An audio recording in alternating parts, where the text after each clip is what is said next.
Well, I'm gonna go ahead and speak on that since I'm the one with the daughter.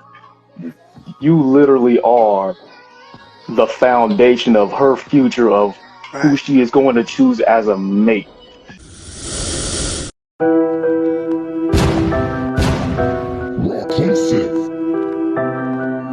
I had a son. My wife thought I was going to be all happy because he was going to be able to conquer women and stuff like that. I was like, no, no, I'm not going to give him props for being a player and sleeping with the whole planet. No, no, no, no. That's the easy part. That's whatever. I want him to be able to like conquer socially now. I want him to be able to understand why he may not have got the job, especially when he was more qualified than the next person that was somewhat average and things like that. I have to game him up about discrimination and prejudice and white supremacy. I got to game him up about all of that stuff. Never to mess with a girl. Self-hatred. Yeah. Yeah, it's like never mess with a girl if she's been drinking or high. I got to game him up about all this stuff. So in essence, a lot of people may disagree, but it could be a little bit harder raising a boy than it is raising a girl. The reason why I was afraid is because of that very image you just talked about, Reese, which is at some point, knowing that I have a boy, I mean, I would have had to do it with a girl too, but knowing that I have a boy and knowing the way that they look at us, how America looks at us still to this day, it's like at some point I'm gonna have to explain that to that dude, man. Yeah. And that thought scared the shit out of me. I was like, really, I was thinking about that one day and I'm like, yo, we're gonna have to have a talk about this. I never would have thought about that, but I gotta show this kid that there's people out there that's not gonna like you for no reason other than the fact that it's you, and that's and yet you still are the greatest thing that's ever happened to me, to moms, and to this world once they find out who you really are. I gotta teach him that. I gotta teach him to still have that confidence, to still show up regardless of how people look at you, and to prove people wrong, to be better than their expectations. And just that thought in my mind for a second, it did scare me, because it's like, man, like what other people feel like would have to have that conversation with their kids, you know what I mean? Like, no disrespect, but it's like we the only people that really can have to have that type of conversation. And it terrifies me, to be honest, but it also makes me think, man, like maybe that could be the one. Maybe this kid could be the one that to evolve it to the next level, so that his kid, he don't got to have that conversation with them. You know what I mean? When I had my son, I think the first instinct that I had was to teach him and tell him and repeat to him over and over and over, get it embedded in his subconscious before he knew what the words meant. Babies have an intelligent design that feeds to them our intention. So when you talk to your child, they might not know your language, but they know the intention, right? They can feel the spirit behind what you're saying, and it still embeds itself in them, right? So, and I'm a spiritual geek, so that's just where I'm coming with that. But Right. The first lesson I needed to teach my son, and he went to NICU, so he was in NICU for 21 days. Whether or not he was in NICU, the first inkling I had was to tell him, you're a lion, you're a warrior, you're a king. You're a lion, you're a warrior, you're a king. And not just that, like I had a list of, there were like 22. I had come up with every descriptive word that gave him power and inspiration and motivation. Even if he didn't understand what the words meant, he felt that spirit behind me. He felt my intention, right? And that was like the first challenge that I had, was realizing that every word that I say either takes him forward or it takes him back, right? And you have to give him power. You have to feed his spirit before he has the intelligence to even understand the value of that. And so that was something I wanted, because again, growing up as a young black man, you already know that, not only are things stacked against you, but people aren't always on your side. I wanted to make sure that my son's self-esteem didn't come from what people thought of him, didn't come from him fitting in with the culture around him getting fresh, his Jordans, his gold teeth, his really nice hoodies, his Nietzsche at the time was popping for us. I don't know what, like all of these things that we try to give ourselves, as urban youth, to fill our gap of self-worth, of acceptance in this country. right? All of these things that we've attached ourselves to build ourselves up a status that means almost nothing. I wanted him to have a real inner value that came from not only me, but his spirit and his own self-awareness. And so the first thing I ever chanted to my son was probably, like I said, a list of about 21 words. You're a lion, you're a warrior, you're a king, you're a conqueror, you're smart, you're wisdom, you're wise, you're intelligent, you're capable, you're unstoppable. The need for me to do that terrified me once I had him. I was like, oh shit, he has to be a strong black man, not just a black man. And because his mom is mixed and he's super light, there are people immediately even try to take that from him. Like, yeah, you're not black enough. So not only are you a nigger, but you're not black enough, right? And that scared me. And so I'm like, God, I don't know what to do about, this. And so we're all in the same boat. That fear comes to us one way or another. It's having a father in the home. And we're just going to talk about the genuine father, the one that may not know it all, but knew enough, the one that pretty much kept the heat on, kept the roof over there, kept the food on the table. So is having a father in the home, is it overrated in today's age? I can see immediately where the void is when a woman has, or even a guy, because I coach guys too, there's just a smaller portion of my audience, but I can see immediately where the father was missed, right? Or where a good man was missed in that person's developmental stage.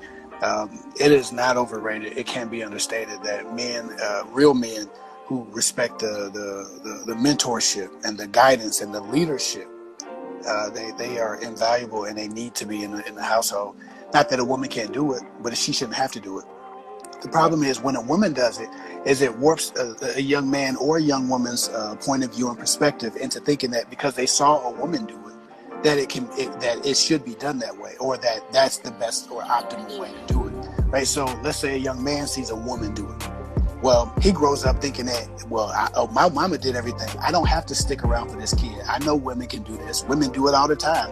I didn't need my daddy. He won't need me. He'll be straight, right?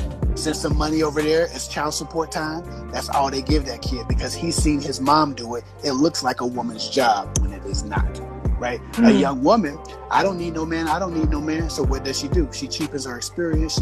She explores herself through her vagina first. I don't need no man. I don't need no man. I just need the pleasure he can give me. And then she goes out and gets the greatest career in the world. The man in the house serves as much of a purpose as a woman. Like a woman brings forth life. A woman leads and guides and nurtures and motivates and empowers and inspires. But he needs to be there to do that. And I think the women, of course, can do that. But that's not to say, as Chris Rock said, that doesn't mean that's to be done. It's not to say that that's the greatest option that you have. You need to try to figure out how to give a kid the most balanced and the most healthy and satiating experience. And I don't think any kid is walking around without a father actually benefiting from that situation. And I can tell you, I didn't have no father. And while I had 3 big brothers, my God, what if I had a dad? Right? What if I knew shit about finances? What if I knew shit about how to carry myself? What if I knew shit about how to build, how to work with my hands? What if I knew more about leadership? My brother, who was my predominant teacher, went to the military when I was 13. So immediately, like when I was becoming a man, he went to the military and started getting shot at. You know what I'm saying? So I got that stress, but I don't have the leadership anymore. So now I have to take my own lumps trying to figure out what leadership looks like for me, right? I should have had a father. All them poverty-stricken nights and them skinny-ass meals that we had, I should have had a father. But when you start to think about it, man, it can't, not to go too long, but it cannot be understated, the value that a father brings to a person's psyche, to a person's financial acuity, to a person's ability to process their emotions, and to their identity, because you have to know where you come from. And so much of what we know about ourselves and how we feel about ourselves is tied to where we come from. If you got one parent, that's one source of information about your history, that's one perspective, but you still don't really know who you are. And to this day, my father's alive, he lives, I've never seen his face in person. But that's the one that's the one divot, that's the one hole or the dent in who I am, because I have no idea about the other half of my identity. I want to give shout outs to, the single mothers out there, ones out there doing what they can. Like I've always respected that, because I know that shit has got to be tough. And, like I know there's people out there, that are single mothers doing their best, and they making great quality, human beings, male or female out there. Cause I know them. I got aunties that are like that, and I've always respected that. you know, but it's just something different. It's something different about having your dad there, man. If it in a perfect world, you know what I mean, it's just needed. Because for me and my dad, like we had our differences growing up. You know, there's a lot of stuff that, you know, I've yet to even really talk to somebody personally about that happened between me and my father, you know. But even through our worst, man, like I couldn't even imagine a world without him in my life, man. Like that dude was my hero when I was really young.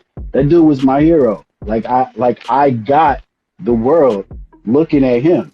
You know what I mean? I understood what it was that, you know, to be me looking at him when I was a kid. I figured out how to talk to other guys, you know, from watching him and his friends talk. You know, I figured out how to dress and just like little things that it's just like it's a difference. And you know, like I say, this world is not perfect. There's a lot of people, you know, who are making do with the best that they can in the situation and the hand that they was dealt. And there's nothing wrong with that. And I really do tip my hat to mothers out there who are trying to play that role and you working the hell out of it. But I gotta say, man, like if y'all can, man, and this is really more a message to the dudes out there, man. Like show up, bro. Like what are you doing, man? Like show up, cause at the end of the day, man, these kids need you. Even if they get up, grow up, and they do great things and they can do better, you know, like that's great. But that's an accomplishment that they made despite the odds. Right. Really, they needed your ass. You know what I mean? So show up, man. Like don't let them out of your sight, man, because these kids cannot, like Kev said, I can't imagine a world where a dude is better without a father. Like you gotta be there. So Mm. that's my time. I'm gonna let y'all know right now. This is a touchy subject for me, you know, because of the week and everything. It's like my dad's birthday is actually coming up on the 25th of this month, and he passed away in a car accident years ago. And DJ knows because he actually called to confirm it. We heard about an accident on the news. Was that your dad, or do you know? And I'm like, yeah, that was pops. And the thing is, what kind of like struck me is like the moment we were starting to get close. This is back in my 20s. The moment we were starting to get close, that was when the car accident happened. And the rest is history. DOA, he perished and it was done. It would kind of suck because like right when he said we got to grab a beer, that was the last thing that he said to me after I dropped him off, and I was like, cool, and it sucks. Now I got to get on the younger men who have a disdain for like older men. They will cuss out an older guy. They don't care. They will look at another man and they will not give a they will chop him down with disrespect regardless. And it's interesting because DJ, you remember Alan Roger Curry, Winners Lounge episode with us. What did he say? He said when he was talking to these young men, they said that like I never knew my dad. I don't care about knowing my dad. So I hate you old niggas. Y'all old niggas be trying to tell me something I don't want to listen to y'all because guess what? The old nigga that was supposed to be to tell me something, he wasn't there. And then you have individuals, like us who didn't have that. We didn't grow up with the malice. We kind of just flipped the coin and said, well, how about I do my best to do what he didn't do? When you become older, you really cannot hold all of that malice. You're just gonna be mad at every older guy like for the rest of your life. You about to be an old nigga too. And the same young cats that's gonna grow up and hit 21, 22, they're gonna be looking at you the same way. So which means, what are you gonna do? Strangle them? It's like, no. It just comes to a point where you kind of just have to like grow up, whatever. You don't like me, then I'm gonna go over here and I'm gonna talk to these individuals over here that's going to listen. Like not letting your upbringing be an excuse for being a terrible person. You know what I mean? Like, yeah, you don't got a dad, and I really feel for that situation. That sucks. You know what I mean? There's a lot of stuff that happens to us, man, when we grow up. A lot of shit that like I said, people don't know about. That happens to you. But you can't let that be an excuse for you being the same as that nigga that left you or that nigga that abandoned you or whatever. Like you can be the start.